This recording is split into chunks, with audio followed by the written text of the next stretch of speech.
नमस्कार. तर लग्नानंतर होईलच प्रेम या मालिकेच्या आजच्या भागात आपण पाहणार आहोत. पार्थ रम्याला मलम लावत असतो.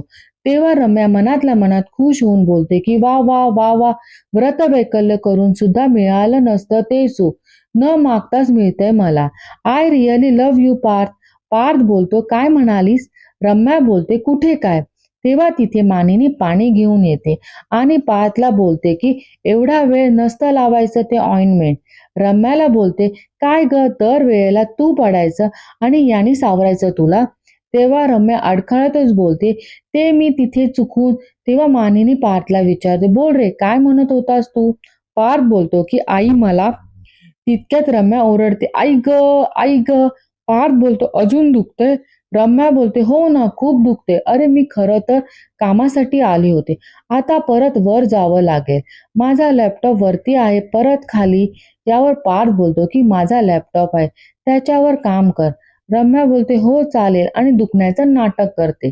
पार्थ तिला लॅपटॉप देतो. तेव्हा मानिनी पार्थला बोलते हा बोल, काय म्हणत होता? त्या फोटोची आता गरज नाही म्हणजे? तेव्हा पार्थ जरा टाळूनच बोलतो की म्हणजे माझ्याकडे बेटर फोटो आहे म्हणून त्या फोटोची गरज नाही आहे. मानिनी बोलते नक्की? तुला काय बोलायचं होतं ते तरी बोल. तेव्हा रम्या मध्येच पार्थ डिटेल्स बघून घेतोस का एकदा? पार्थ मानिनीला बोलतो आपण नंतर बोलूया आणि तो लॅपटॉप चेक करतो. तेव्हा मानिनी रम्याला बोलते की तुला काय हवं असेल तर मला हाक मार. रम्या हो बोलते. मानिनी बोलते की पार्थला त्रास देऊ नको. रम्या बोलते नाही नाही. मानिनी बोलते नसती उठाठेव नको हा आणि तिथून निघून जाते. रम्या खुश होऊन पार्थला बघत बसते. तर दुसरीकडे नंदिनी आणि जीवा टॉम अँड जेरी सारखे भांडत असतात. नंदिनी बोलते अरे बापरे, कन्सर्न? हा, बायको म्हणून तुम्हाला माझ्याबद्दल कधी कन्सर्न वाटलं सांगा ना. तेव्हा जीवा बोलतो की अगं, तुला तरी कुठे माझ्याविषयी कन्सर्न. हा, पण टोमणे मारण्यात तेवढी पटाईत आहेत. नंदिनी बोलते की लोकांनी जर आपल्याला टोमणे मारू नये असं वाटत असेल ना तर सुधरावं माणसाने. जमणार आहे का आपल्याला? जीवा बोलतो की बेसिकली सुधारण्यासाठी माणूस आधी बिघडावा लागतो आणि मुळातच मी बिघडलेलो नाही आहे. नंदिनी बोलते की अरे वा, खरंच किती गोड गैरसमज असतात ना लोकांचे आपल्याबद्दल. जीवा बोलतो की मारला, बाईने टोमणा मारला. हा, नंदिनी बोलते की तुम्ही भाग पाडतात, मला काय हौस नाही आहे असं करायची. तेव्हा जीवा बोलतो की अगं, माझ्या मागे अशी बडबड बडबड बडबड करण्यापेक्षा रोज देवाचे आभार मानत जा. रोज देवाचे पाय धु आणि ते पाणी जरा पीत जरा, कारण नशिबाने तुला माझ्यासारखा नवरा मिळाला आहे. नंदिनी बोलते की हे मी नाही, तुम्ही करा. स्वतःला नशीबवान समजा की तुम्हाला माझ्यासारखी बायको मिळाली. नाही तर हल्ली कपल्स लगेच डिवोर्स घेऊन मोकळे आणि ती गप्प बसते. जीवा बोलतो सॉरी सॉरी, मी तुला फ्लो मध्ये तुला बायको बोलून बसलो. नंदिनी बोलते की नाही, आय एम सॉरी, मी पण भावनेच्या भरात तुम्हाला नवरा बोलून गेले. जीवा बोलतो नाही ठीक आहे, इट्स ओके. नंदिनी बोलते नो, इट्स नॉट ओके. असंच जर आपण नवरा बायको सारखे भांडत राहिलो ना तर खरंच आपण नवरा बायको आहे असंच आपल्याला वाटायला लागेल. आणि मग? जीवा बोलतो आणि मग? नंदिनी बोलते आणि मग 6 महिन्यानंतर वेगळं होणं खूप कठीण होऊन जाईल. नाही नाही, मला आता तुमच्याकडून काहीच नको आहे. तुमचं भांडण सुद्धा नको आणि तुमचा आधार सुद्धा नको आणि तिथून निघून जाते. दुसरीकडे पार्थ फ्रेश होऊन आलेला असतो. काव्या सोप्यावर झोपलेली असते आणि पार्थ बोलतो की काव्या असल्याचा भास होतोय का मला? माझा भास आहे का खरंच काव्या आली? तेव्हा काव्या बोलते की मी खरंच काव्य आहे देशमुख. आणि दोघे गालातल्या गालात हसतात. तिथे दोघं रोमॅन्टिक गाण्यामध्ये हरवून गेलेले असतात. पार्थ हा तिच्या गालावरती बट आलेली असते, ती काढतो. तेव्हा काव्या खसकन ओरडते काय करताय देशमुख, काय चाललं आहे तुमचं, काय करत होता? पार्थ बोलतो की एवढ्या जोरात कोण ओरडतं का, घाबरलो ना मी. तेव्हा काव्या बोलते एक मिनिट, हे काय करत होता? पार्थ बोलतो की तुम्ही आहात. यावर काव्या बोलते की मग माझं भूत आहे का तुमच्या समोर?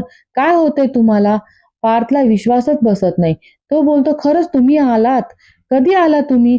काव्या बोलते झाली मला येऊन 15 मिनिटं. पार्थ बोलतो की 15 मिनिटात आलात आणि झोपलात पण? काव्या बोलते, काय प्रॉब्लेम आहे? तिकडे अनिशाच्या घरी रात्रभर जागून अभ्यास करत होती मी. आता घरी आली आहे तर म्हटलं जरा डोळे मिटावे, डोकं टेकावं. पण नाही, येऊन झोपमोड केली तुम्ही माझी. पार्थ बोलतो की सॉरी, मला वाटलं की. काव्या बोलते की काय वाटलं? तेव्हा पार्थ बोलतो की नाही नाही, काही नाही. काव्या बोलते की एक मिनिट, थोडा वेळ मी घरात नव्हते तर लगेच माझे भास व्हायला लागले तुम्हाला. पार्थ बोलतो की नाही, मला कशाला तुमचे भास होतात हा. काव्या बोलते की म्हणजे मी नसल्याने काहीच फरक पडलेला दिसत नाही आहे. पार्थ बोलतो की तुम्ही नसण्याचा फरक पडायला पाहिजे होता का? काव्या बोलते की नाही नाही, मी असं कुठे म्हटलं. तुमचं चक्क एकही फोन नाही, मेसेज नाही. पार्थ बोलतो की अच्छा, म्हणजे तुम्ही फोन मेसेजची वाट बघत होतात काय माझ्या?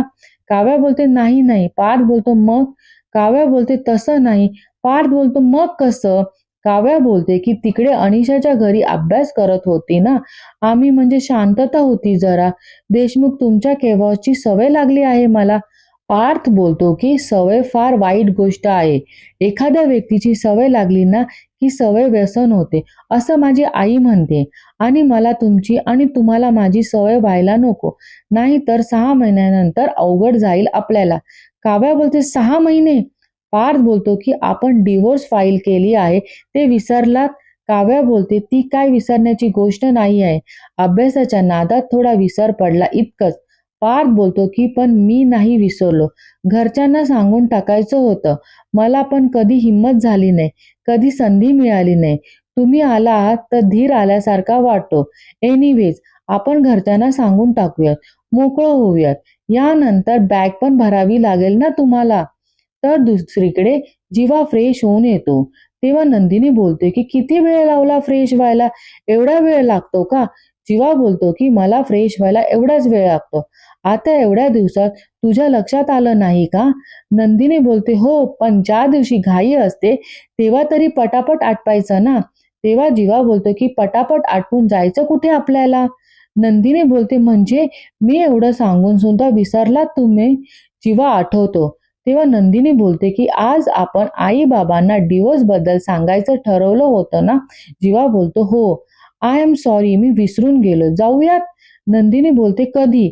आठवा ना लवकर. 3 दिवस झाले डिवोर्स फाईल करून. आता आपल्याला आणखी उशीर नको. आपण त्यांना लगेच सांगून टाकूया. जीवा बोलतो की तू इतकी का डिस्परेट झाली आहे आई बाबांना सांगायला? तेव्हा नंदिनी बोलते की डिस्परेट? हो, काय धावत जाऊन डिस्परेट होऊन सांगण्यासारखी गोष्ट आहे का? ज्यांनी आपल्या मुलांची नंबरात येण्याची स्वप्न बघितली त्यांना फेल झाल्यासारखा रिझल्ट दाखवायचा आहे. कशी काय डिस्परेट असेल मी? रिझल्ट येऊन 2 दिवस झाले आहे. तरी प्रगती पुस्तक उशीखाली लपून ठेवणारी मुलगी नाही आहे मी. मुळात आजपर्यंत जे काही केलं त्या सगळ्यात फेल होण्याचा अनुभव नाही आहे मला. जीवा बोलतो तेच, मी तर सगळ्यात फेल होतो, इथवर पोचलो. नंदिनी बोलते की असं म्हणायचं होतं का मला? तुम्ही मला सारखं डिस्परेट झालं म्हणतात म्हणून मी असं बोलतीये. जीवा बोलतो तू बाबांशी बोल, मी आईशी बोलतो, चल.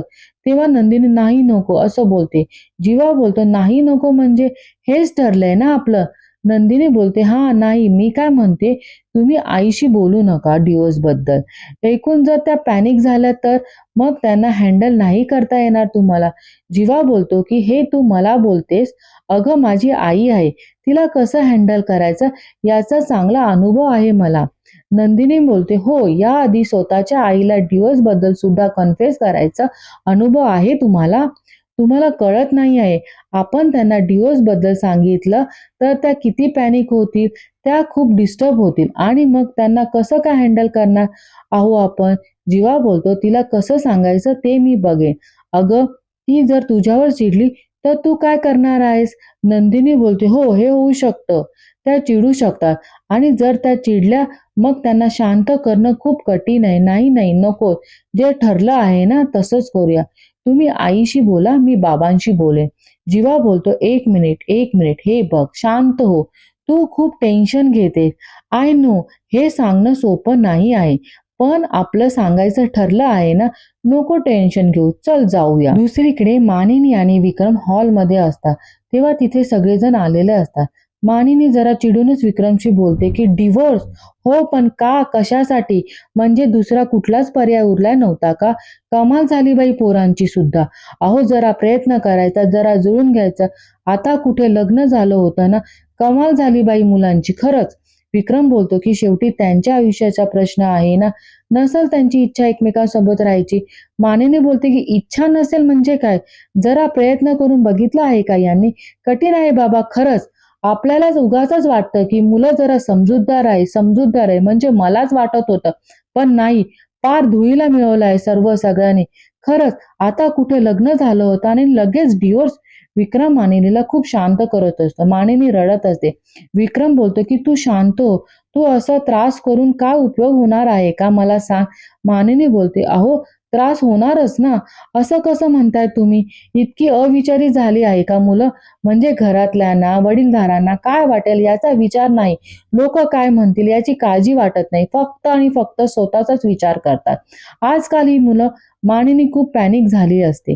चौघेजण जवळ येतात आणि बोलतात, आई तू शांत हो पहिलं. विक्रम मानिनीला बोलतो की नको नको तू एवढं टेन्शन घेऊ नको प्लीज. मानिनी बोलते टेन्शन येणारच ना हो. कसं बोलताय तुम्ही? मुलं वेगळी होत आहेत. आता म्हणजे अख्खं तुटल्यासारखं होणार ना. मुलं अशी तडकाफडकी निर्णय घेऊन टाकतात हो.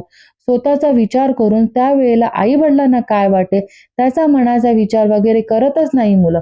मला हे मान्य आहे. कदाचित नसेल पटत एकमेकांशी. नवरा-बायकोची भांडणं होतातच. आपली होत नाही का? थोड्या तडजोडी कराव्याच लागतात. थोडं पटवून घेण्याचा प्रयत्न केला का मुलांनी? नाही ना. आता एकत्र कुटुंब म्हटलं तर सगळ्यांना सांभाळून घ्यावंच लागेल. पण आजकाल मुलांना हे करायचं नसतं. का हो? नंदिनी बोलते की आई प्लीज तुम्ही स्वतःला त्रास करून घेऊ नका प्लीज. जीवा बोलतो की आई प्लीज तू शांत हो आणि आधी रडणं बंद कर. तुझी अवस्था बघत नाही मला. पार्थ बोलतो की आई प्लीज तुला माहिती आहे ना मला रडलेलं आवडत नाही. तू किमान माझं थोडं ऐकून तरी घे. काव्या बोलते मानिनी काकू हे बघा तुम्हाला त्रास होणे साहजिक आहे. मी समजू शकते. पण डिव्होर्स असं एका दिवसात होत नाही ना. त्याच्या मागे बरीच कारणं असतात. नंदिनी बोलते की ज्याचं त्यालाच कळतात. जीवा बोलतो की आई तुला हे डिव्होर्स कोणी सांगितलं? सगळेजण खूप इमोशनल होतात आणि आजचा भाग इथे संपतो. धन्यवाद.